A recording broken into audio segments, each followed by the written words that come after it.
अस्सलाम वालेकुम। कैफेट audit insurance, आज इंशाल्लाह हमारा लेक्चर नंबर 52 है। रिलेटेड पार्टीज़ हम पढ़ रहे हैं जी आइज़ा 550। कल हमने लास्ट लेक्चर में डिस्कस किया है कि रिलेटेड पार्टीज़ क्या होती हैं। अगर तो आपके AFRF में डेफिनेशन दी हो, जो कि IAS 24 में तो है, तो आपने उसको फॉलो कर लेना। अगर नहीं दी हुई तो फिर आइज़ा 550 कहते हैं कुछ चीज़ें मौजूद होनी चाहिए, मैं उसको रिलेटेड पार्टी समझता हूँ। ठीक है, तो ये हमने कुछ डेफिनेशन देख ली। फिर हमने बात की कि यार ये क्यों अहम है, क्यों इसके अंदर इतना रिस्क है, क्यों इसको अलग से एक स्टैंडर्ड इसके नाम कर दिया गया है, तो हमें वो भी आइडिया हुआ। और आज हम एक बहुत ही इम्पोर्टेंट एक बात कर रहे होंगे, वहाँ से आपको मज़ीद इसकी अहमियत का अंदाज़ा हो जाएगा कि आइज़ा 550 या ये जो रिलेटेड पार्टीज़ का ऑडिट हम करते हैं, ये ऑडिट कितना ज़्यादा अहम है रिलेटेड पार्टीज़ के एंगल से, तो उसको हम देखेंगे।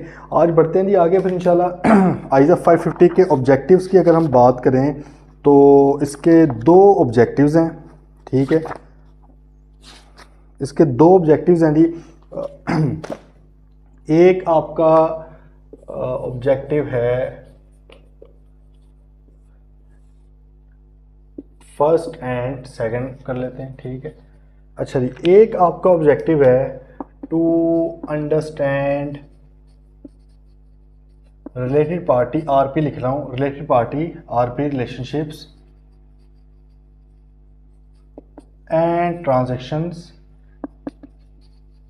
आपने भाई उसको अंडरस्टैंड करना, उसको अंडरस्टैंड किस तरह से करना है, किस तरह से समझना है, ये हम देख लेंगे। और दूसरा क्या है, फ्रॉड रिस्क असेसमेंट करनी, क्योंकि भाई रिलेटेड पार्टीज के अंदर फ्रॉड का बहुत ज़्यादा चांस है, बहुत ही ज़्यादा चांस है। इसके अंदर बहुत बड़ा रिस्क होता है फ्रॉड का, क्योंकि फ्रॉड मोस्टली जो है मैनेजमेंट इन्वॉल्व होकर करती है। और रिलेटेड पार्टी की हमने लास्ट लेक्चर में डेफिनेशन पढ़ी है कि ऐसी एंटिटी जिसके ऊपर इनका इन्फ्लुएंस है या जिनका इनके ऊपर इन्फ्लुएंस है, या हमारी कॉमन ओनरशिप है, या डायरेक्टर्स वगैरह सेम है, तो ये ऐसे लोग हैं जो ईजिली मैनिपुलेट कर सकते हैं सिस्टम को। ठीक है, तो फ्रॉड का बहुत बड़ा रिस्क है। ठीक है जी। और सेकंड फिर हमारा ऑब्जेक्टिव है बेसिकली कि हमने देखना है कि whether related party transactions and relationships, पहले रिलेशनशिप आएगा बेसिकली, बाद में ट्रांजेक्शन आएगी। रिलेशनशिप पता चलेगा, ट्रांजेक्शन का पता चलेगा।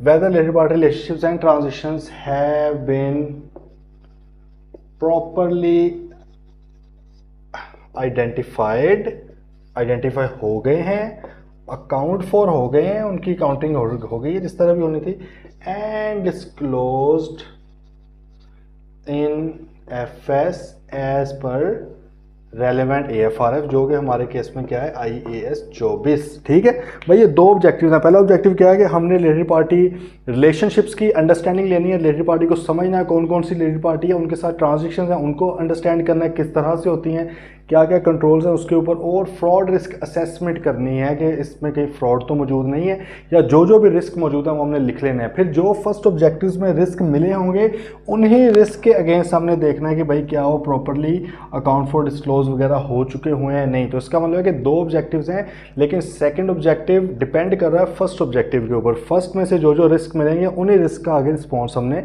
सेकंड ऑब्जेक्टिव के अंदर देख लेना है। ठीक है जी, चले आ रहे हैं, ज़रा देखते हैं। फर्स्ट ऑब्जेक्टिव क्या है, to obtain and understanding of RP relationship and transition to identify fraud risk factors if any, अगर कोई फ्रॉड रिस्क है arising from related party relationships and transition that are relevant to the identification and assessment of the risk of material statement due to fraud. Basically हमने बस यही understanding वगैरह इसकी लेनी है पहले में। सेकंड में क्या है, to obtain sufficient appropriate evidence and about whether RP relationships and transactions have been appropriately identified, accounted for and disclosed in FS in accordance with the AFRF, जो कि IAS 24 है।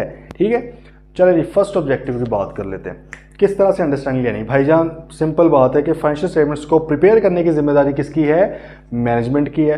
अब रिलेटेड पार्टी की जिस तरह की डेफिनेशन है, हम क्या पूरी दुनिया की सारी कंपनियों को ढूंढते फिरें कि यार किस किस का ताल्लुक है, किसके साथ हमारी कोई भी कंपनी सड़क पर चलता होगा कोई बंदा, वो हमारा रिलेटेड पार्टी है कि नहीं। भाई ऑडिटर का काम नहीं है इस तरह देखना, ऑडिटर ने डॉक्यूमेंटेशन में से बेशक देखना है, लेकिन जो primary responsibility to identify all related party and the transaction with them, this is the primary responsibility of management and those with governance. तो बेसिकली मैनेजमेंट की जिम्मेदारी है भाई, सबसे पहले वो बताएंगे, ठीक है। तो हम यहाँ पे एक बात कर रहे हैं कि भाई सबसे पहले तो मैनेजमेंट के साथ इंक्वायरीज करेंगे, मैनेजमेंट से आइडेंटिटी पूछे, उन्हें एक लिस्ट पूछे उनसे, भाई तमाम रिलेटेड पार्टीज मैं बता रहा हूँ उनके साथ रिलेशन क्या है, आपका ताल्लुक क्या है वो भी बताएं, अगर पिछले साल से इस बार में कोई चेंजेस आए हैं वो भी बताएं। ये क्विकली हम देख रहे होंगे क्योंकि बड़ी लॉजिकल सी बातें हैं, तो आपने साथ साथ रहना है, ठीक है। फिर हम रिलेशनशिप है कौन सा, वो आपके साथ क्यों रिलेटेड पार्टी है, क्या आपकी होल्डिंग है, क्या आपकी सब्सिडरी है, क्या आपकी एसोसिएट है, क्या आपके और उसके डायरेक्टर सेम है, क्या आपके और उसके ओनर सेम है, वजह क्या है, क्यों रिलेटेड पार्टी बनी है, ठीक है, वो देख लेना है। और फिर उनके साथ जो भी आपकी ट्रांजैक्शंस हुई हैं वो ट्रांजैक्शंस की लिस्ट, चाहे वो जिस तरह की मर्जी ट्रांजैक्शन है वो आपने लिस्ट उसकी देखनी है, उसका पर्पस देखना है जो ड्यूरिंग द पीरियड ट्रांजैक्शंस हुई हैं। अब ये देखें, ये तो एक आइडिया हो गया ना रिलेटेड पार्टी का और उसकी ट्रांजैक्शंस का, उसके साथ किस किस तरह से हुई हैं। अब अगली बात आ गई है कि भाई ये जो आपने ऊपर हमें बातें बताई हैं कि हमने फलां related party, XYZ limited related party है, ABC लिमिटेड रिलेटेड पार्टी है, मिस्टर हनान हमारी रिलेटेड पार्टी है, मिस्टर अली हमारी रिलेटेड पार्टी है, भाईजान ये किस तरह से ढूंढा, कौन सा तरीकाकार है, क्या प्रोसीजर फॉलो करते हैं, कौन से कंट्रोल्स हैं, किन कंट्रोल, ताकि हम यकीन कर लें कि आपने तमाम तर रिलेटेड पार्टी भी बता दी हैं और ये जो बताई हैं ये वाकई रिलेटेड पार्टी हैं भी। तो भाई साहब हमें एक तरीका बता दें कौन से कंट्रोल्स हैं। तो हम दूसरे नंबर पे कंट्रोल्स की अंडरस्टैंडिंग लेंगे, आईजा 315 भी कहते हैं ना कंट्रोल्स की अंडरस्टैंडिंग लो। तो भाई हम कंट्रोल्स की अंडरस्टैंडिंग लेंगे कि सर जी अंडरस्टैंडिंग दें हमें, आपने किस तरह से आइडेंटिफाई किया अपनी तमाम रिलेटेड पार्टीज़ को, किस तरह से आप ट्रांजेक्शन्स को आइडेंटिफाई करते हो, वो कोई ना कोई कंट्रोल बताएंगे। फॉर एग्जाम्पल कि जब भी हम किसी भी दुनिया की कंपनी के साथ, किसी भी बंदे के साथ, चाहे वो रिलेटेड हो चाहे ना हो, जब भी हम ट्रांजेक्शन करते हैं तो हमने एक चेक रखा हुआ है, फलां चीज़ें हम देखते हैं लाजमी, ताकि हमें पता चल जाए कि भाई ये रिलेटेड है या नहीं है, हमारे रिलेटेड पार्टी है या नहीं है। अच्छा, सेकंड नंबर पे जब हमारे पास रिलेटेड पार्टी आती है हम उसको अपने रजिस्टर में लिख लेते हैं या हमारे सिस्टम में आ जाता है, सिस्टम में उसको नाम उसका डाल देते हैं। अब उसके साथ जब भी ट्रांजेक्शन होगी हमने कोई फॉर एग्जाम्पल चेक्स रखे हुए हैं, फलां अप्रूव करेगा, उधर से ऑथराइजेशन, फिर ट्रांजेक्शन होगी, कोई ना कोई कंट्रोल वो बताएगा आपको, ठीक है। तो आपने उनकी अंडरस्टैंडिंग ले लेनी है। तो भाई पहले तो आपने उससे पूछना भाई कौन से कंट्रोल्स हैं जिससे आप आइडेंटिफाई करते हैं, अकाउंट फॉर करते हैं, डिस्क्लोज करते हैं रिलेटेड पार्टी और ट्रांजेक्शन्स को। Then authorise and approval of significant transaction and arrangement with related party. पहले तो बात है कि सिंपल हर रिलेटेड पार्टी को आइडेंटिफाई कैसे करते हैं, ट्रांजेक्शन को आइडेंटिफाई। दूसरे नंबर पे सिग्निफिकेंट ट्रांजेक्शन, बड़ी बहुत ही मटीरियल ट्रांजेक्शन, वो एक अलग चीज़ है। देखो एक ट्रांजेक्शन है कि नॉर्मल हो रही है, सही है, कोई बहुत बड़ी नहीं है लेकिन हो रही रिलेटेड पार्टी के साथ रही, उसकी भी अंडरस्टैंडिंग लो। लेकिन अगर रिलेटेड पार्टी के साथ कोई बहुत बड़ी ट्रांजेक्शन है भाई, उसकी तो ज़्यादा अंडरस्टैंडिंग लो ना, उसके ऊपर कोई खास प्रोटोकॉल होंगे, कोई खास कंट्रोल्स होंगे, उसकी भी अंडरस्टैंडिंग लें। लास्ट पे क्या है, authorise and approve significant transactions and arrangements outside normal course of business. अभी आगे पढ़ेंगे। Outside normal course of business से मुराद क्या है कि जो आप नॉर्मली नहीं करते, आपका एक टेक्सटाइल गारमेंट्स का काम है, आप टेक्सटाइल करते हैं, लेकिन आपने क्या किया, अपनी पूरी कोई बिल्डिंग है वो लीज पे दे दी किसी रिलेटेड पार्टी को। भाई ये कौन करता है, ये आपका असल काम नहीं है, कर सकते हैं आप, लेकिन हमें रिस्क है, 2 नंबर ही ना हो इसमें। इसका कंट्रोल बताएं किस तरह से आप इसको अप्रूव वगैरह करवाते हैं, हमें कंट्रोल देखना है। आपने भाई क्या किया हुआ है, कर्जा इंटरेस्ट फ्री लोन दे दिया 1 बिलियन का, अमाउंट इग्नोर करें, अमाउंट तो हो सकता है कई बार 10 लाख रुपए भी बड़ी मटीरियल हो, अमाउंट इग्नोर करें। आपने बहुत बड़ा इंटरेस्ट फ्री लोन दे दिया अपनी सब्सिडरी को, अपनी होल्डिंग को, अपने किसी डायरेक्टर को, आउटसाइड नॉर्मल को। आप कर्जे देने वाले नहीं, आप बैंक थोड़ी हैं, आप तो कंपनी है, आप तो टेक्सटाइल का काम करें, आप तो सीमेंट का काम करें, आप तो शुगर का काम करें, आप कर्जे थोड़ी देते हैं लोगों को। आउटसाइड नॉर्मल कोर्स है। नॉर्मल कोर्स क्या था, टेक्सटाइल की कंपनी टेक्सटाइल का काम करे, शुगर की कंपनी है शुगर बेचे, सीमेंट की कंपनी है सीमेंट बेचे, स्टील की कंपनी है स्टील बेचे, कर्जे क्यों देने लग गए हैं, ये नॉर्मल कोर्स नहीं है। मना नहीं है कर्जा देना, लेकिन क्योंकि हटके थोड़ी सी चीज़ है, इसमें मसाइल हो सकते हैं, उसके ऊपर कंट्रोल्स बताएं। अच्छा, अब यहाँ पे ना एक इंपॉर्टेंट नोट करके उसने बात लिखी जो कि हमने पहले भी एक जगह पढ़ी थी और अब वो वक्त आ चुका है। मैंने आपको एक बार कहा था कि भाईजान 2-3 तरह के मसाइल हैं, या तो मटीरियल मिसस्टेटमेंट हो सकती है, इमटीरियल कहाँ पे जाती है, इमटीरियल मिसस्टेटमेंट को छोड़ देते हैं, कहीं पे डिस्कस नहीं करते, ऐसे ही है, गलत है अगर ऐसे है तो। ये हमने बहुत बार डिस्कस किया है। इमटीरियल अनकरेक्टेड मिसस्टेटमेंट, देखो अगर करेक्ट होगी फिर तो मिसस्टेटमेंट रही नहीं, अगर अनकरेक्टेड है लेकिन इमटीरियल है, एग्रीगेट में भी मटीरियल नहीं बन रही, फिर हम उसको लिखते हैं रिप्रेजेंटेशन लेटर में, आइजा 580 में, ठीक है। मैंने एक बार आपको चार्ट्स वो एक बना के दिया फ्लो चार्ट सा कि भाई फलां चीज़ें कहाँ पे जाती हैं, याद है वो, मैं दिल नहीं कर रहा वैसे मेरा रिपीट करने का, लेकिन आप लोग ऐसे भूल गए होंगे, क्विकली बस मैं कर देता हूँ। अनकरेक्टेड इमटेरियल, इमटेरियल बहुत छोटी सी मिसस्टेटमेंट है, उसको भी लिखना है, उसको भी डॉक्यूमेंट करना है। Something undocumented is something undone, हर चीज़ को डॉक्यूमेंट करना है। कहाँ पे करेंगे? आइजा 580 के मुताबिक आरएल में, रिप्रेजेंटेशन लेटर में, उसमें मैनेजमेंट मानेगी कि हाँ भाई अनकरेक्टेड इमटेरियल है, सही है। अगर मटेरियल हो तो क्या होता है? मटेरियल हो तो भाई मॉडिफाई होगी रिपोर्ट आइजा 705 के मुताबिक। हम जा रहे हैं आहिस्ता आहिस्ता फाइनल लेवल की तरफ, उधर पढ़ेंगे। 705 आइजा 705 के मुताबिक रिपोर्ट मॉडिफाई हो जाएगी, रिपोर्ट के अंदर नेगेटिविटी आ जाएगी, ठीक है।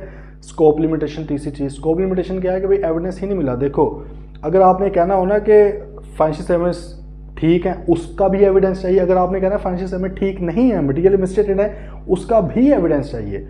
लेकिन अगर एविडेंस मिला ही नहीं है, पता नहीं ठीक है कि नहीं, तो भाई ये भी एक नेगेटिव चीज़ है। इसकी बेस पर भी रिपोर्ट होती है मॉडिफाई, ठीक है, आइजा 705 के मुताबिक। अच्छा, अब रिपोर्ट मॉडिफाई होना इंतहाई नेगेटिव चीज़ है, बहुत ही बुरी चीज़ है, क्योंकि स्पेशली अगर लिस्टेड कंपनी है भाई, पूरी दुनिया के सामने आपकी पब्लिश होनी है ना, वेबसाइट पे पड़ी, स्टॉक मार्केट पे पड़ी, जिसका दिल करता है एरा गैरा नथु गैरा वो जाके देख सकता है भाई। वहाँ से हर बंदे को पता लग जाएगा ये घपला है आपके पास, यह मसला है आपके पास, ठीक। और हर बंदा अपने हिसाब से परसीव करता है ऑडिटर की लैंग्वेज को, हर बंदे को कोई अपने जहन हो रहा होगा, हो सकता है इतना बड़ा मसला ही ना हो ही ना, लेकिन मेरी परसेप्शन पढ़ने से कुछ और है, किसी और की कुछ और है, हर किसी अपनी जजमेंट है। बहुत बुरी चीज़ है, बहुत ही इंतहाई बुरी चीज़ है, नेगेटिव चीज़ है रिपोर्ट मॉडिफाई होना।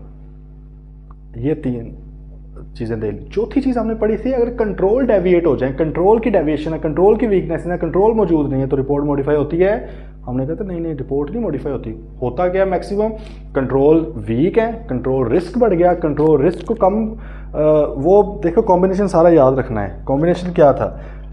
ऑडिटर का काम होता है ऑडिट रिस्क को आइडेंटिफाई करना, लेकिन क्योंकि ऑडिट रिस्क मिलता है 2 चीज़ों से, risk of material statement and detection risk.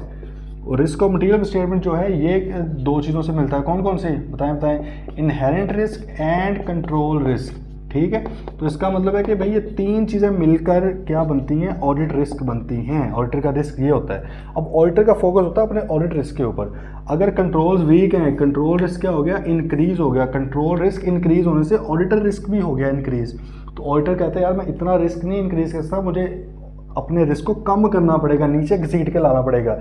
ये दोनों हैं क्लाइंट के रिस्क, इनको हम क्लाइंट रिस्क भी बोलते हैं। इनको तो ऑडिटर छेड़ ही नहीं सकता, कम नहीं कर सकता। देखो कंट्रोल्स को थोड़ी भी बैठ के वहाँ पे सही करने पड़ जाएगा, हमने सिर्फ टेस्ट करना था, टेस्ट किया, वीक निकल आए। इनहेरेंट रिस्क तो ऐसी चीज़ें हैं जो वैसे ही सही नहीं होती भाई, ये वो मसाइल है जो सही नहीं कर सकता ऑडिटर। ऑडिटर के हाथ में फिर क्या है? Detection risk. डिटेक्शन रिस्क को कम कर सकता है। इसको कम करने के लिए मजदूरी बढ़ानी पड़ जाती है, सब्सटेंटिव बहुत ज़्यादा करने पड़ जाते हैं। ये बातें बहुत सारी पहले भी हमने की हुई हैं, डिटेल में की हुई है हमेशा, ठीक है। तो अगर अभी मसला है तो आप पुराने लेक्चर जाके सुने, जहाँ पे हमने रिस्क असेसमेंट की बात की है। अच्छा, बात अब ये थी कि हम ये कहते हैं अगर कंट्रोल्स वीक हैं तो मैक्सिमम हम क्या करेंगे? सब्सटेंटिव को बढ़ा देंगे, रिपोर्ट मॉडिफाई नहीं करेंगे। कंट्रोल की जो वीकनेसेस हैं वो मैनेजमेंट को बताएंगे, लेकिन कहाँ पे बताएंगे? ML के अंदर, मैनेजमेंट लेटर के अंदर। मैनेजमेंट लेटर क्या है? जो मैनेजमेंट के पास जाना, वो शेयर होल्डर के पास नहीं जाना, वो स्टॉक मार्केट में नहीं जाना, वो पब्लिश नहीं होना। पब्लिश क्या होनी है? Report, audit report. Audit report publish होनी है, वो लोगों के पास सारा आपका कच्चा चट्टा खुल जाएगा अगर उसके अंदर कोई नेगेटिव चीज़ हुई। हमने कहा कंट्रोल बेड़ा गर्क हो जाए, कंट्रोल का कंट्रोल मौजूद ही नहीं है, फिर भी आपने उसको ML में लिखना है, लोगों के सामने ढिंढोरा नहीं पीटना, मैनेजमेंट को बताओ मैनेजमेंट के मसाइल हैं। बात आ रही है समझ? बात पहले तमहीद सारी मैंने बात नहीं दी है, आगे कोई बहुत एक अहम बात होने लगी है, इंतहाई अहम बात। लेकिन स्टैंडर्ड कहते हैं कि भाई आइजा 550 के अंदर, आइजा 550 के अंदर अगर कंट्रोल वीक है तो मैं बात छुपी नहीं रहने दूंगा, मैं कहूँगा ढिंढोरा पीटो इसका। कहता अब बात भाई दिल्ली तक जाएगी। अब हर बंदे को पता लगना चाहिए कि इनके रिलेटेड पार्टीज़ के ऊपर कंट्रोल ही बड़े वीक हैं, इनके रिलेटेड पार्टीज़ के ऊपर कंट्रोल मौजूद ही नहीं है। क्या कर दो? पूरी दुनिया को ढिंढोरा पीटना तो ऑडिटर क्या कर सकता है? ऑडिट रिपोर्ट देखो, फाइनेंशियल स्टेटमेंट से तो मैनेजमेंट की जिम्मेदारी है, उसको तो बनाना ही मैनेजमेंट ने, उसके अंदर ऑडिटर कुछ नहीं ऐड कर सकता। प्रपोज करता है, ऐड नहीं कर सकता लाजमी। ऑडिट रिपोर्ट तो मेरी मिल्कियत है भाई, मेरे लेटरेट के ऊपर जाना है, जो मर्जी मैं ऐड करूँ, जो मुझे मुनासिब लगता है एज पर स्टैंडर्ड। स्टैंडर्ड ने मुझे कह दिया, इंपॉर्टेंट नोट नीचे दे दिया कि भाई अगर आइजा 550 के कंट्रोल्स वीक हैं या कंट्रोल्स मौजूद ही नहीं हैं, याद करें एक बार हमने पहले भी जब ये सारी डिस्कशन की थी तब मैंने आपको कहा था एक वाक़या ऐसा आएगा जहाँ पे मैं आपको बताऊंगा खुद कि जी यहाँ पर कंट्रोल्स की डेविएशन के ऊपर भी रिपोर्ट मॉडिफाई हो रही। आ गया भाई वो वाक़या। इतना ज़्यादा इम्पोर्टेंट है रिलेटेड पार्टीज़ का ऑडिट, इतना ज़्यादा इम्पोर्टेंट है। देखो सेल्स के अंदर कंट्रोल नहीं है, बेड़ा गर्क का कंट्रोल्स का कोई है मौजूद ही नहीं है, कोई मसला नहीं हो। कहता है एमएल में रिपोर्ट कर दो, लोगों को ना बताओ, लोगों के ऐबों पे पर्दा डालो, ठीक है। परचेज के अंदर मसले आ गए, कहता है लोगों को ना बताओ, एमएल में मैनेजमेंट को सिर्फ बता दो। स्टॉक के अंदर मसले हैं, किसी भी चीज़ कोई भी हेड उठा ले, रिसीवेबल, पेएबल, एक्सपेंसिव वगैरह, एनीवेयर। लेकिन कहता है जहाँ पर बीच में रिलेटेड पार्टी इन्वॉल्व होगी, चीज़ें तो यही होंगी ना, किसी रिलेटेड पार्टी को सेल की, किसी को परचेज की, किसी को रिसीवेबल, किसी को पेएबल, किसी कर्जा लिया दिया वगैरह वगैरह, चीज़ें तो यही होंगी। लेकिन अगर वो चीज़ हुई रिलेटेड पार्टी के साथ, और रिलेटेड पार्टी को आइडेंटिफाई करने में, रिलेटेड पार्टी की ट्रांजैक्शंस को आइडेंटिफाई करने में, उनको अकाउंट फॉर करने में, उनको डिस्क्लोज करने में कंट्रोल्स हुए वीक। क्या हुए? कंट्रोल्स, कंट्रोल की बात हो रही है, मिस स्टेटमेंट की बात नहीं हो रही, वो उधर नहीं, कंफ्यूज नहीं करना। मिस स्टेटमेंट तो भाईजान जहाँ की मर्जी हो, सेल्स की, रिसीवेबल की, चाहे रिलेटेड पार्टी इन्वॉल्व है चाहे नहीं है, अगर वो मटेरियल है तो वो आपकी मॉडिफाई। स्कोप लिमिटेशन जिस तरह की मर्जी हो, अगर मटेरियल है तो मॉडिफाई, ऐसे ही है।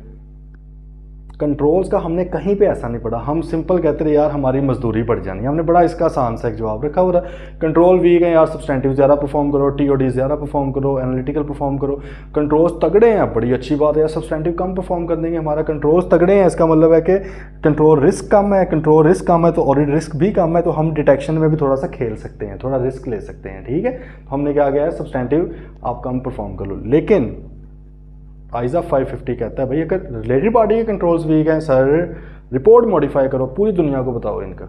आगे बात समझ मेरे ख्याल में आ जानी चाहिए, ठीक है। बाकी अगर इसके ऊपर डिटेल्ड डिस्कशन हमने देखनी है तो वो पहले हो गई है 2-3 बार। वैसे तो मेरी कोशिश हमेशा ही होती है जहाँ पे रेलेवेंट बात है मैं दोबारा उसको काफ़ी हद तक करूँ, तो आपने फिर भी इसकी रिस्क असेसमेंट में आप इसको देख सकते हैं। आइजा 330 में हमने पढ़ा था, ठीक है, ये क्या इनका लिंक वगैरह है, ओके है भाई। और जो दूसरी चीज़ मैं बता रहा था वो भी हमने पहले डिस्कस की हुई है कि कहाँ कहाँ पे रिपोर्ट होती हैं चीज़ें, क्योंकि something undocumented is something undone.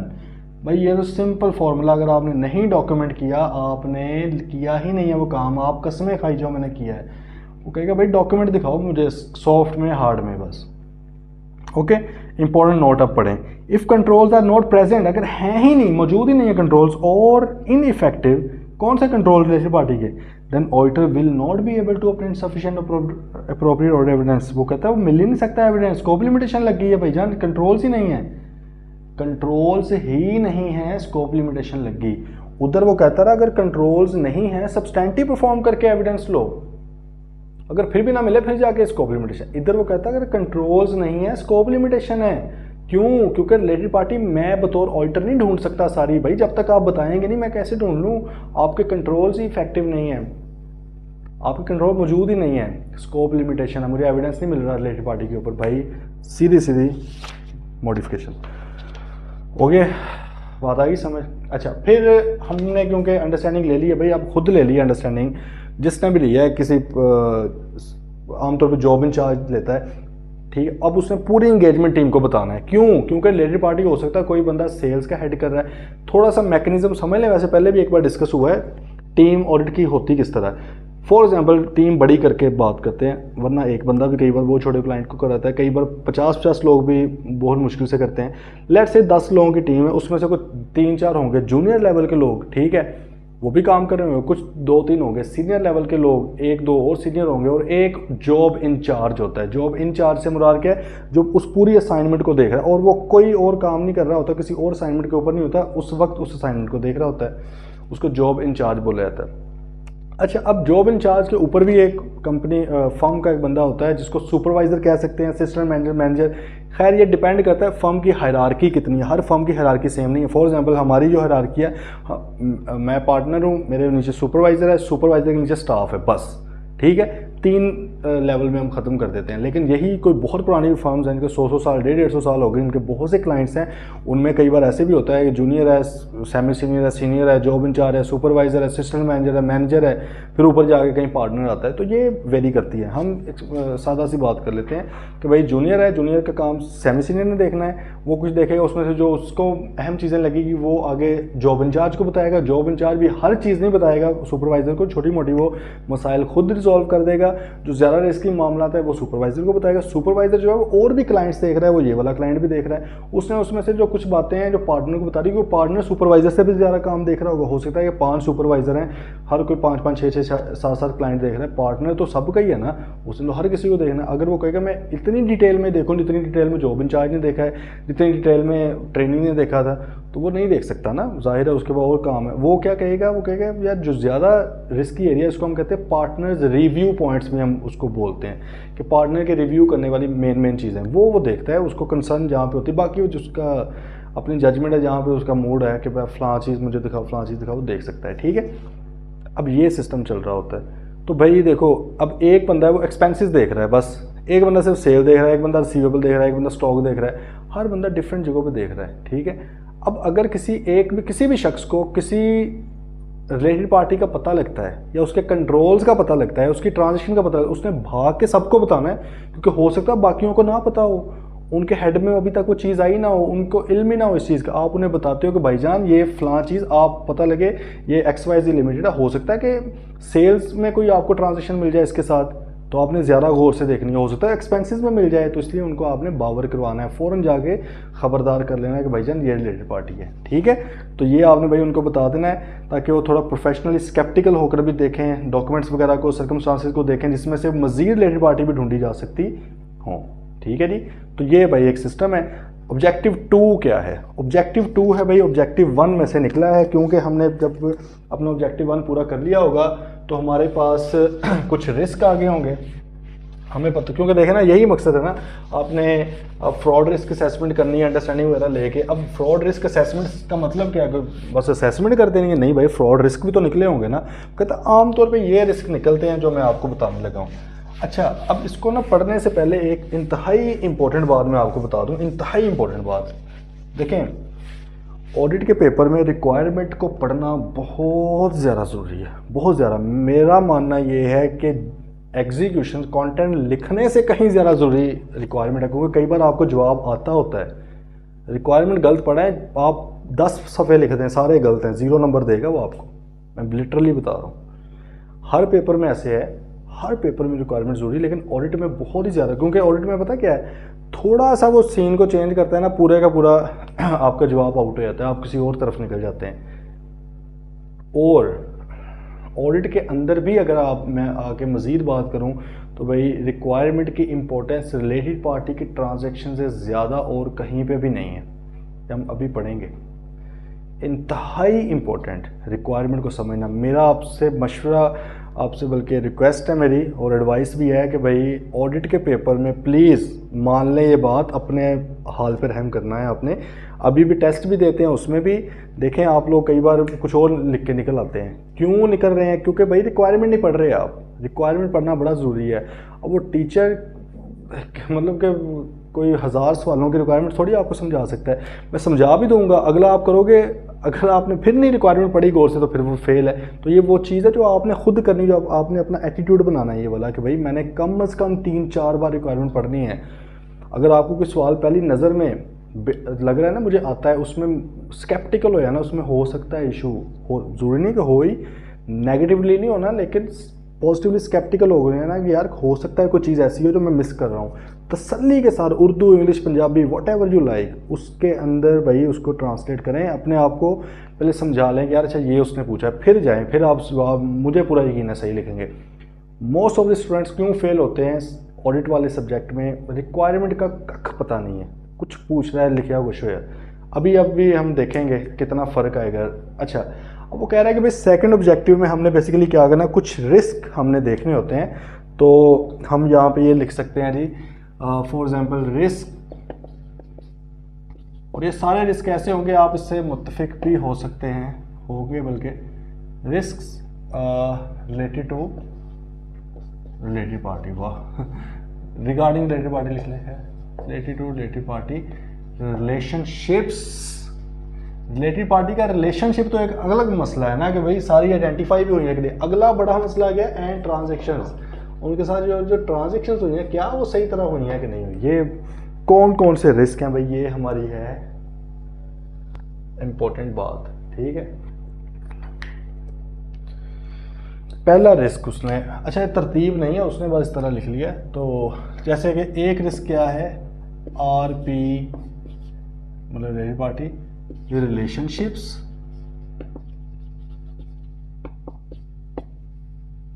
ठीक है, बल्कि वो मेरे ख्याल में फर्स्ट वाले में तो ट्रांजैक्शंस की बस बात करा, ये यही बात है। देखा ये जो मैंने गलती की है ना, ठीक है, ये पेपर में होनी है, ये समझ आए। आप पढ़े उसने उधर क्या लिखा हुआ है, रिलेटेड पार्टी ट्रांजैक्शन में not B properly account for and disclose. वो बात कर रहा है कि ट्रांजैक्शन अकाउंट फॉर नहीं हुई, वो रिलेशनशिप की बात नहीं कर रहा, वो रिलेशनशिप कह रहा है सही हो गया है। मसला कहाँ पे आ रहा है, ट्रांजैक्शन सही नहीं हुई। वो गल समझ आ रही है, दो चीज़ें हैं इसमें, एक है related party relationship, related party के साथ जो रिलेशनशिप है आपने वो डिस्क्लोज नहीं किया, आपने कोई रिलेटेड पार्टी मिस कर दी है। दूसरा मसला है कि रिलेटेड पार्टी तो शायद कर दी हो, दूसरा मसला है ट्रांजैक्शन उसके साथ नहीं की। तो पेपर में आना है क्वेश्चन, मैं लिखने लगा था रिलेटेड पार्टी रिलेशनशिप, जवाब आपने भी लिख के आया ना, गलत है ना भाई। जो चीज़ पूछी है वो पेपर में इसमें बहुत गेम खेलता है। अगर आपसे वो ट्रांजैक्शन का पूछा है, सिर्फ ट्रांजैक्शन का बताना है, अगर वो पूछा है रिलेटेड पार्टी रिलेशनशिप का, सिर्फ वो बताना है। अभी आगे देखेंगे। तो भाई रिलेटेड पार्टी ट्रांजैक्शंस में ही होता है ना, रिस्क हो भी सकती है चीज नहीं, may not be properly accounted for and disclosed as per IAS 24, ठीक है। पहला रिस्क मेरा क्या है कि भाई रिलेटेड पार्टी के साथ जो ट्रांजैक्शन है, रिलेशनशिप नहीं, रिलेशनशिप बिल्कुल सही बता दिया, उसमें मुझे रिस्क नहीं है फिलहाल इस मौके पे, आगे जाके वो भी आएगा। इस रिस्क में बात सिंपल किसकी हो रही है, उसने क्योंकि देखें रिलेशनशिप नहीं बताया, उसके अलग प्रोसीजर हैं, उसको क्या रिस्पॉन्स करना अलग है। ट्रांजैक्शन का मसला है, उसके अलग तरीकाकार है, उसको अलग से मेंशन किया, ठीक है। तो फिलहाल ये अच्छा। दूसरा रिस्क हमारा क्या है, दूसरा रिस्क भाई मेरा है significant transactions outside normal course of business,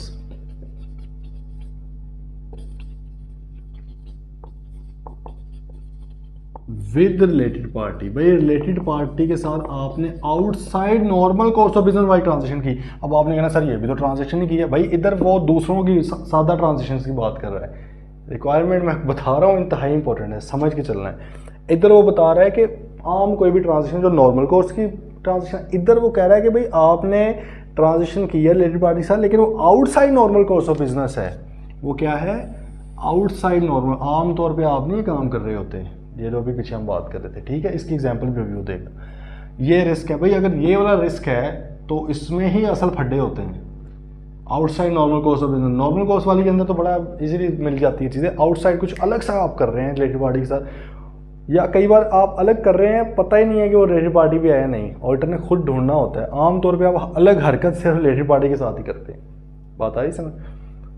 अच्छा, एक और रिस्क हो सकता है, और रिस्क जैसे उसने कहा है कि सिग्निफिकेंट फ्रॉड रिस्क है।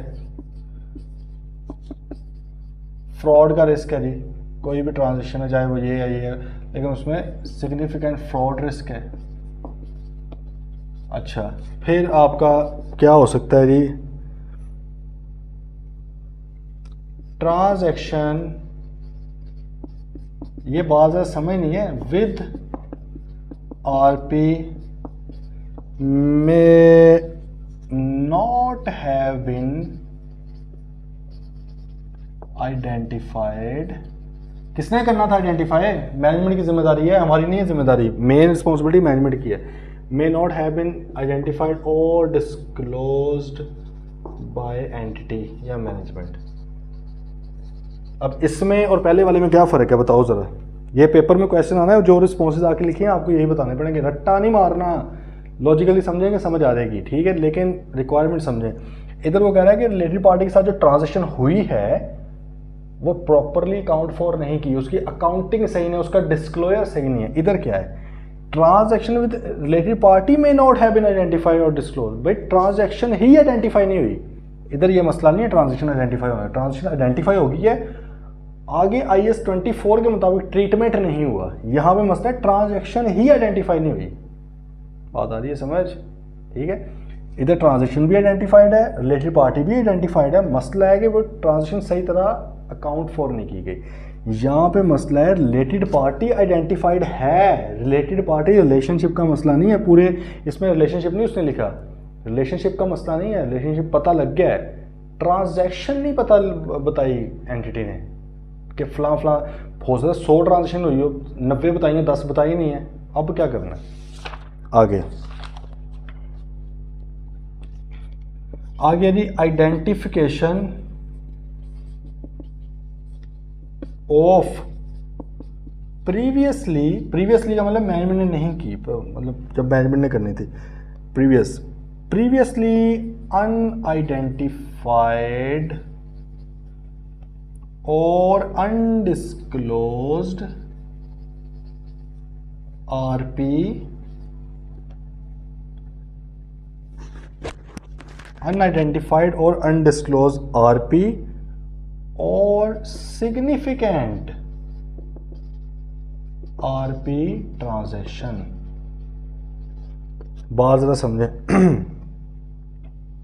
इधर वो कह रहा है कि भाई आपने कोई आइडेंटिफाई कर ली है जो कि मैनेजमेंट ने आइडेंटिफाई नहीं की हुई थी। क्या नहीं की हुई थी? क्या नहीं की हुई थी?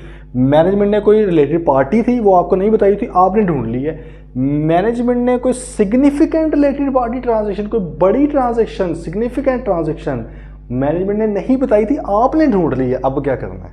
बात आ रही समझ? फिर आगे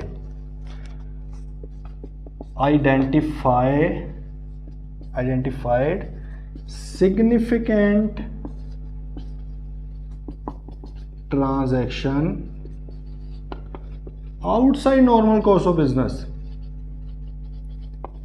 देखिए मैंने आपको जो रिक्वायरमेंट की बात की ना, मैं अभी फिलहाल मेरा सारा फोकस ही उस बात पे है। पहले तो ये बताएं, अगर तो आपको ये 6 के 6 अलग नजर आ रहे हो ना तो फिर पहला मकसद हमारा अचीव हो गया, क्योंकि अलग नजर आने चाहिए। मैं दोबारा पहले बताता हूं। सबसे पहले देखो, पहला सिनेरियो उसने क्या बताया, रिलेटेड पार्टी ट्रांजैक्शन में not be properly accounted for and disclose. इसका मतलब है कि ट्रांजैक्शन मिल गई है, रिलेटेड पार्टी मिल गई है, ट्रांजैक्शन सही तरह से अकाउंटिंग उसकी नहीं हुई, सही तरह से उसका जो डिस्क्लोजर देना है IAS 24 के मुताबिक वो नहीं दिया गया। ट्रांजैक्शन ढूंढने में, रिलेटेड पार्टी रिलेशनशिप ढूंढने में कोई मसला नहीं है इसके अंदर। इस रिस्क में क्या है, significant transaction outside normal course of business with related party. With related party आपको कोई ट्रांजैक्शन मिली है जो कि आपको पता है, यहाँ पे ढूंढी नहीं आपने, आपको पहले से पता था कि फलां ट्रांजैक्शन है। फॉर एग्जाम्पल कर्जा दिया हुआ है 1 बिलियन का, इंटरेस्ट फ्री लोन दिया हुआ है अपनी सब्सिडरी को कंपनी ने, नॉर्मल कोर्स ऑफ बिजनेस से बाहर है, आप कर्जे देने वाली कंपनी नहीं हो, आप उनको कर्जा दिया हो 1 बिलियन का, और वो रिलेटेड पार्टी है, पता है ऑडिटर को, कंपनी ने बताया हुआ है ऑडिटर को, ट्रांजैक्शन का भी बताया, लेकिन transaction outside normal course of business है।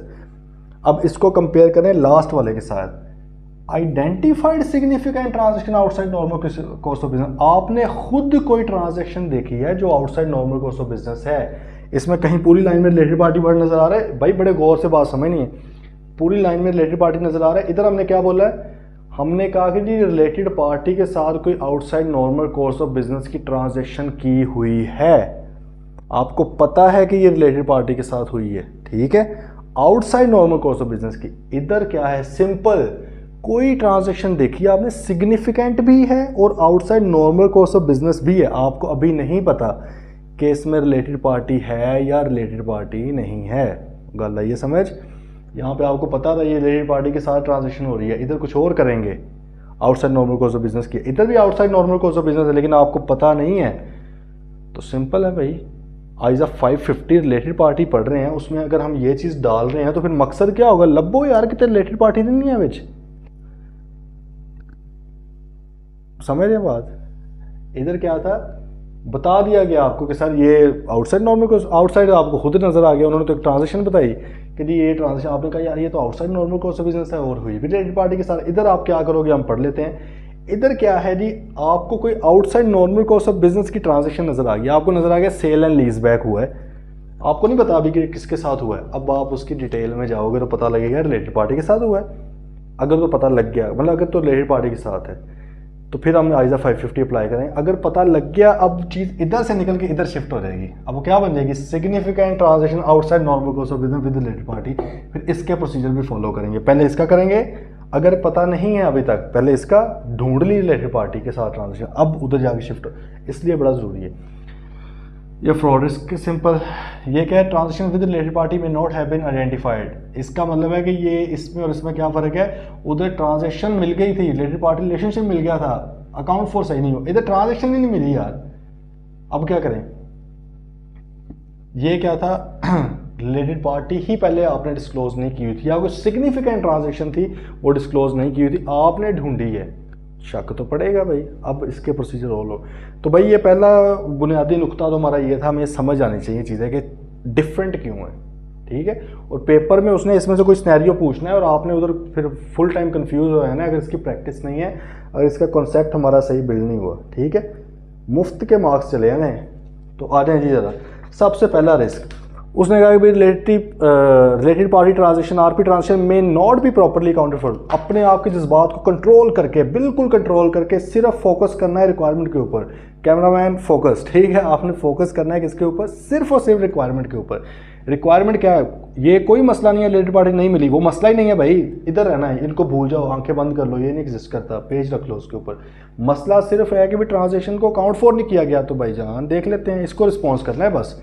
रिलेटेड पार्टी ढूंढने में कोई मसला नहीं है, अभी रिलेटेड पार्टी के ट्रांजेक्शन ढूंढने में कोई मसला नहीं है, मसला क्या है, ढूंढा हुआ है सब कुछ, अकाउंट फॉर नहीं हुआ। देखो ज़रा क्या रिस्पॉन्स करोगे। पहले नंबर पे आप भाई कंफर्म करोगे स्पेसिफिक एस्पेक्ट्स ऑफ ट्रांजैक्शन, जो कोई स्पेसिफिक एस्पेक्ट्स हैं, मतलब है कि जो बीच में डिटेल है, इंटरेस्ट रेट वगैरह है, पीरियड है, डिपेंड करता है ना कौन सी ट्रांजैक्शन है, उसको आप कंफर्म करोगे। इंटरमीडियरी वर्ड लिखा हुआ है, इंटरमीडियरी एवं लिख के इन्होंने परेशान कर दिया। बेसिकली ये अगर इसमें कोई और पार्टी इन्वॉल्व है उनसे भी कंफर्म करो। मिसाल के तौर पे कोई ट्रांजैक्शन है, कंपनी ने गारंटी दी हुई है किसी और कंपनी के कर्जे की, ठीक है, और जो कंपनी है, लेट्स से हम सादा सी बात करते हैं कि XYZ कंपनी है, इसने ABC लिमिटेड जो कि इसकी होल्डिंग कंपनी है, होल्डिंग कंपनी ने किसी से कर्जा लिया बैंक से, उसी बैंक को हमने भी क्या दिया हुआ है, गारंटी दी हुई है कि अगर होल्डिंग कंपनी वापस नहीं करेगी भाई हम वापस करेंगे। देखो ट्रांजैक्शन है ना, हम उसके सारे के रिलेशनशिप में जा रहे हैं, ठीक है। क्लाइंट ने हमें बता दिया, हमने सिंपल बैंक को लेटर लिखा कि भाईजान हमें डिटेल बता दें कितना अमाउंट है, कितनी गारंटी है, ताकि हम मैच कर लें कि फाइनेंशियल स्टेटमेंट्स के अंदर जो इस भाई ने, इस कंपनी ने, XYZ ने डिस्क्लोजर दिया हुआ है, क्या वो सारी बातें बताई हैं कि नहीं। सिंपल, ठीक है।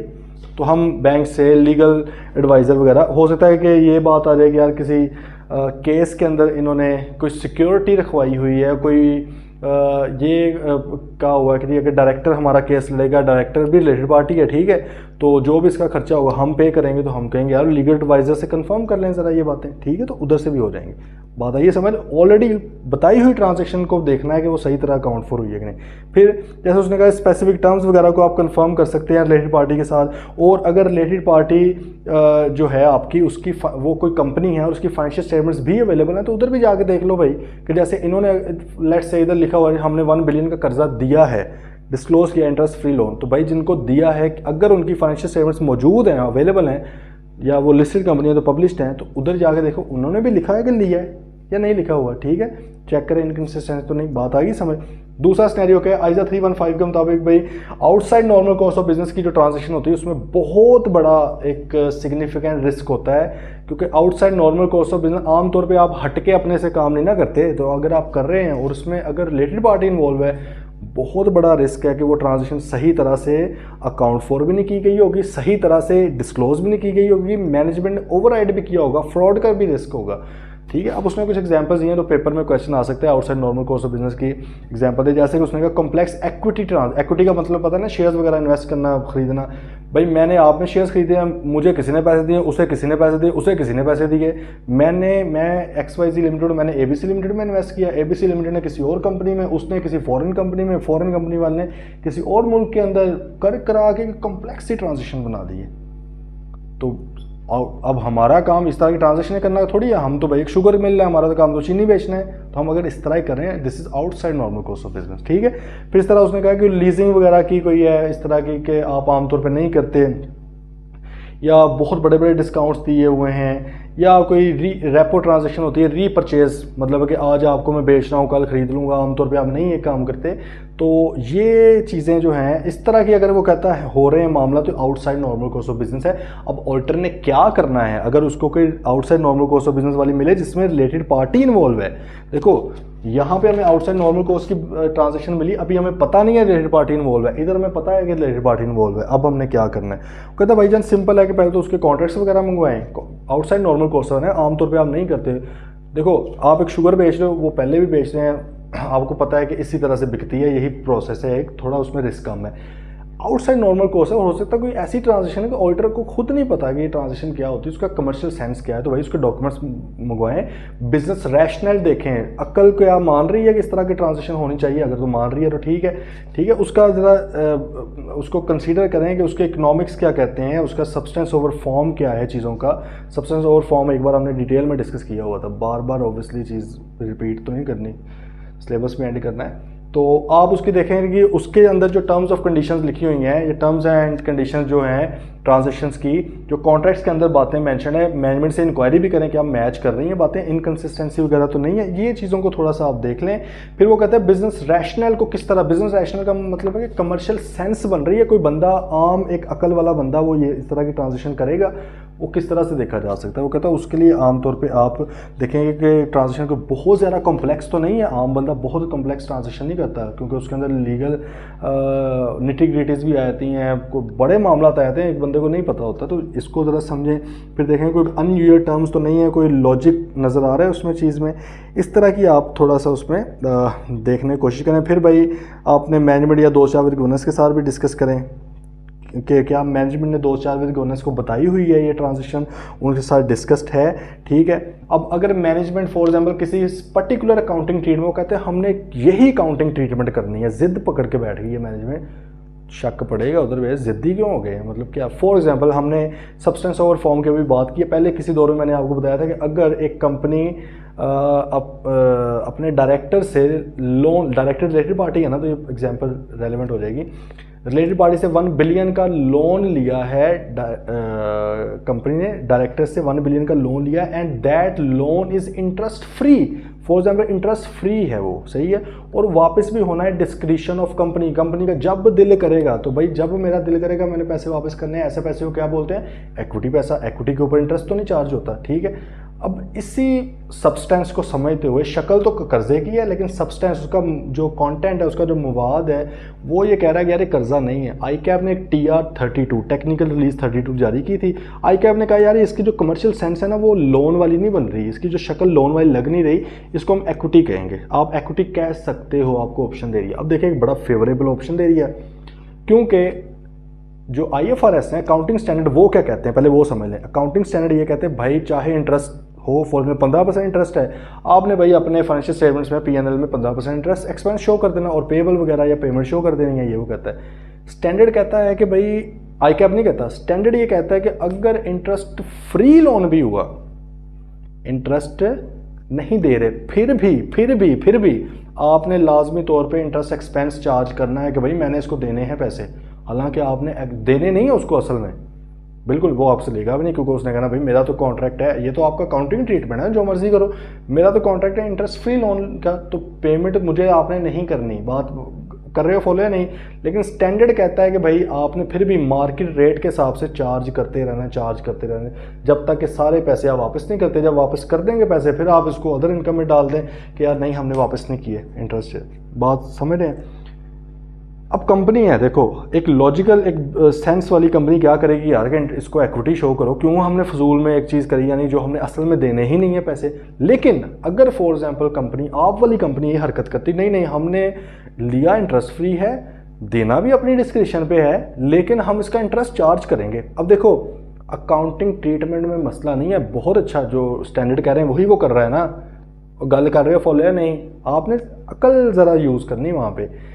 आपने कहना है कि यार हर कंपनी तो ढूंढती फिरती है कि यार हम बिला वजह एक्सपेंस शो कर करके प्रॉफिट अपना गिराते रहते हैं, ठीक है, हालांकि असल में हमने इंटरेस्ट पे करना ही नहीं। ये बंदा इस जिद पे अड़ गया है कि नहीं मैंने तो इंटरेस्ट ही शो करना है, जिसमें मसला नहीं है लीगली, कोई IFRS को फॉलो कर रहा है, लेकिन आपने उसकी नीयत को समझना है। बेसिकली आपने लेट्स से को थोड़ा सा सोचा कि यार, और थोड़ी डिस्कशन करके पता लगा कि यार ये ना इस तरह करना चाह रहा है कि इंटरेस्ट शो करेगा, एक्सपेंस कम होगा, सॉरी इंटरेस्ट शो करेगा, एक्सपेंस ज़्यादा होगा, प्रॉफिट कम होगा, टैक्स कम होगा, या डिविडेंड कम देना पड़ेगा। हो सकता है कि अपने ये शेयर होल्डर्स को ये बताना चाह रहा है कि देखो इतना कर्जा है हमारे ऊपर, इतना मैं इंटरेस्ट दे रहा हूँ, तो मैं तो आपको बतौर कंपनी डिविडेंड नहीं दे सकता। हो सकता है इनकी नीयत ये हो, हालांकि इनको पता भी है इंटरेस्ट एक्सपेंस होगा, इंटरेस्ट पेमेंट होनी नहीं है कभी भी। क्यों? क्योंकि वो लेगा ही नहीं इंटरेस्ट आपसे, बात कर रहे हैं फॉलो। लेकिन आप एक अकाउंटिंग ट्रीटमेंट की आड़ में छुपकर अपने जो है क्या उसे कहते हो हैं, आपके जो मकासद है, नाजायज़ मकासद, वो आप अचीव करना चाह रहे हो, ठीक है। तो इसलिए उन्होंने कहा कि अगर किसी ट्रीटमेंट के ऊपर वो ज़िद्द पे अड़ गया कि मैंने करना ही ये है, तो फिर ज़रा सोचो ना सही, क्यों वो इतना अड़ गया। कोई हो सकता है कि हैंकी पैंकी हो, ठीक है। फिर आप रिलायबिलिटी ऑफ ऑडिट एविडेंस के ऊपर बात करें कि यार इनकन्सिस्टेंट है, ये टर्म्स कुछ कह रही हैं, ये कुछ और करना चाह रहा है, तो कोई मामला क्या है, ठीक है। और भाई आइए गल समझ, ये सारा कुछ करके ना आपको outside normal course of business के ऊपर, क्योंकि outside normal course of business का आपको भी इतना आइडिया नहीं होगा, उन्होंने आपको बताना है, आपने उनको परखना है, ठीक है। अच्छा, फिर अगर फ्रॉड रिस्क हो तो भाई फ्रॉड में सिंपल है, इंक्वायरियाँ करनी होती हैं। हमने फ्रॉड रिस्क फैक्टर्स पहले भी पढ़े हुए हैं। इंक्वायरीज करें मैनेजमेंट की, 2 चार गवर्नेंस की, जो बंदे रेलेवेंट है उनकी, ताकि वहाँ से कोई इन्फॉर्मेशन मिल जाए। फिर है जी transaction with RP may not, अब अगला नया रिस्क क्या आ गया कि भाई transaction with related party may not have been identified और डिस्क्लोज। इधर रिस्क क्या था? डिस्क्लोज थी, आइडेंटिफाइड रिलेशनशिप भी थे, आइडेंटिफाइड ट्रांजेक्शन भी थी, लेकिन ट्रांजेक्शन अकाउंट फॉर सही नहीं हो रही, ये रिस्क है। अब रिस्क भाई क्या है कि ट्रांजैक्शन ही आइडेंटिफाइड नहीं है। अब क्या करें? तो भाई वो कहता है कि ट्रांजैक्शन को आइडेंटिफाई करने की कोशिश करें, ढूंढें उनको। तो ढूंढा किस तरह जा सकता है? डॉक्यूमेंट्स देखें भाई, उनके बैंक कन्फर्मेशन देखें। याद है हमने आइजा 505 में पढ़ा कि जब आप बैंक कन्फर्मेशन भेजते हो, बल्कि हमने सब्सटेंटिव प्रोसीजर जब बैंक्स के पढ़े उसमें भी हमने डिस्कस किया कि बैंक कन्फर्मेशन में आप सिर्फ बैलेंस नहीं पूछ रहे होते, आपने पूछ रहे होते सर जी इंटरेस्ट भी दसते हो केड़ा केड़ा है, कितने % इंटरेस्ट है, इंटरेस्ट रेट क्या चल रहा है, अगर कोई है वो भी बताएं, और अगर इसके अलावा कोई अकाउंट है वो भी बताएं, और इसी तरह कोई एलसी या कोई लेटर ऑफ क्रेडिट है वो भी बता दें, ठीक है। तो आप उससे मैक्सिमम चीज़ें पूछ रहे हो। तो हो सकता है कि वो बैंक कन्फर्मेशन में बता रहे कि इस कंपनी ने किसी और की गारंटी दी हुई है, या किसी और कंपनी ने इसकी गारंटी दी। आपने देखा यार गारंटी कौन देने लग गया, पता लगा कि वो तो उसकी रिलेटेड पार्टी है, कोई ना कोई लिंक निकला है, कोई ना कोई, मतलब वही डेफिनेशन के मुताबिक। आप फ़ौरन भाग के गए कि भाईजान ये ट्रांजेक्शन आपने बताई नहीं हुई। उसने कहा सर मैं रिलेटेड पार्टी बताई तो ये आपको, आपने कहा रिलेटेड पार्टी बताई हुई, ये वाली ट्रांजेक्शन नहीं बताई हुई। देखो अगर रिलेटेड पार्टी नहीं बताई हुई तो ये वाला मसला है। 5वां, अभी हम चौथे पे हैं, इसका मतलब रिलेटेड पार्टी बताई हुई थी XYZ लिमिटेड, उससे गारंटी ली हुई है, ये वाली बात नहीं बताई हुई थी, पता लग गई। इस तरह हो सकता है कि लीगल केस के ऊपर आप बात कर रहे हैं, उसमें पता लग गया कि फलां बंदा में इन्वॉल्व है, उसके साथ ये ट्रांजेक्शन आपने कहा यार ये वाली ठीक आपने बताई, ठीक है। शेयर होल्डर की मिनट्स ऑफ मीटिंग है, बोर्ड की मिनट्स ऑफ मीटिंग है, उधर से कोई चीज़ इन्फॉर्मेशन मिल गई, कोई रेगुलेटरी अथॉरिटी के साथ कोई डॉक्यूमेंटेशन, कोई कॉरेस्पॉन्डेंस है, उधर से मतलब पता लग गया यार कोई रिलेटेड पार्टियाँ हैं जो पार्टियाँ बताई हुई हैं हमें, लेकिन ये वाली कोई ट्रांजेक्शन नहीं बताई हुई। तो वो कहते हैं कि आपने बेसिकली डॉक्यूमेंट्स को इंस्पेक्ट करना है, डिफरेंट लिखे हुए हैं, ये सादा से हैं, सारे पता लग जाएगा आपको, उसमें से ढूंढने की कोशिश करनी है, कोई ऐसी ट्रांजेक्शन मिल जाए जो ऑलरेडी नहीं बताई हुई आपको, ठीक है। तो ये आपको पता लगी, जाहिर है फिर आप उनसे पूछेंगे सारा सिलसिला। अब उसने देखो इसकी 2 सिचुएशन बनाई। उसने कहा पहला सिनेरियो क्या है, आइडेंटिफिकेशन ऑफ प्रीवियसली अनआइडेंटिफाइड और अनडिस्क्लोज पार्टीज और significant related party transaction. 2 situation कहता भाई अब आपने जो ऊपर काम किए हैं इसमें बेसिकली ये वाला जो काम किया है, डॉक्यूमेंट्स वगैरह इतने ज़्यादा डॉक्यूमेंट्स देखेंगे, हो सकता है उसमें 2 नतीजे निकलें। एक नतीजा तो ये निकल सकता है कि कोई सिग्निफिकेंट, कोई छोटी मोटी ट्रांजेक्शन मिली उसको आप इग्नोर भी कर सकते हो, कोई बड़ी ट्रांजेक्शन मिल गई है जो पहले नहीं बताई हुई थी तो फिर भी फटा है, या हो सकता है डॉक्यूमेंट्स देखते देखते देखते कोई पार्टी नहीं मिल गई है जो पार्टी पहले रिलेटेड पार्टी नहीं बताई हुई है आपको, उन्होंने लिस्ट के अंदर उसका नाम नहीं लिखा हुआ था, आपने देखा, आपने डेफिनेशन खोली, देखा डिटेल में गए, पता लगा यार ये तो फ़ौरन मुझे आइडिया हो गया क्या है, रिलेटेड पार्टी ही है।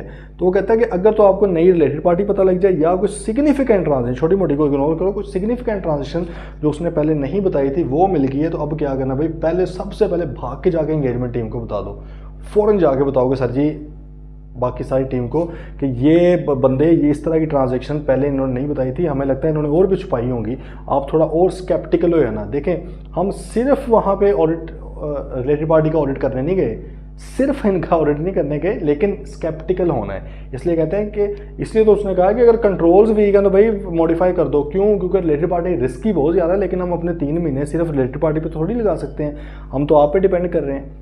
ठीक है, तो अगर आपके कंट्रोल्स ही वीक हैं तो फिर भाई फारिग करेंगे हम आपको। तो वो कहता है भाई अगर आपको कोई अनआइडेंटिफाइड रिलेटेड पार्टी मिल जाए या कोई सिग्निफिकेंट ट्रांजैक्शन मिल जाए जो रिलेटेड पार्टी के साथ शो नहीं की गई थी, आपको डिस्क्लोज नहीं की गई थी, भाई पहले तो मैनेजमेंट को बताएं, फिर ज़रा पहले इंगेजमेंट टीम को बताएं, फिर मैनेजमेंट के पास जाएं, उन्हें कहें लो सरकार है तुसी दसी नहीं सी है, बंदा असी लब ले, हुण इस बंदे के साथ जो जो ट्रांजैक्शन हुई है तो अल्लाह का वास्ता है बता दो। ये तो आपका काम है ना। ये तो हमने कोई देख लिया, एक बंदा एक ट्रांजेक्शन देख ली, लेकिन इसके साथ कोई और भी ट्रांजेक्शन हुई वो तो बता दो। फिर उसको साथ ही पूछो कि भाई क्यों आपने हमें नहीं बताई है, आपके कंट्रोल्स क्यों फेल हो गए हैं, उसको साथ थ्रेट कर दो कि भाई आपको पता है ना कि मॉडिफाई हो जाएगी रिपोर्ट अगर आप हमें सेटिस्फाई नहीं कर सके, क्यों कंट्रोल्स फेल हुए हैं, आप क्यों हमें ये वाली ट्रांजेक्शन, सिग्निफिकेंट ट्रांजेक्शन, छोटी भी नहीं है वो बहुत बड़ी ट्रांजेक्शन, ये आप नहीं बता सके, या रिलेटेड पार्टी का रिलेशनशिप नहीं आप बता सके। ठीक है जी, तो खैर ये आपने बातें कर लेनी है उनसे। देन जी वो कहता है कि सिचुएशन 2, अब इसमें एक टिप दी हुई है, टिप को फारिग कराएं, ये मतलब ये आप इसी को बस याद रखना है। एक एंड पे identify significant transaction outside normal course of business, और वो फिर लास्ट एक रिस्क है।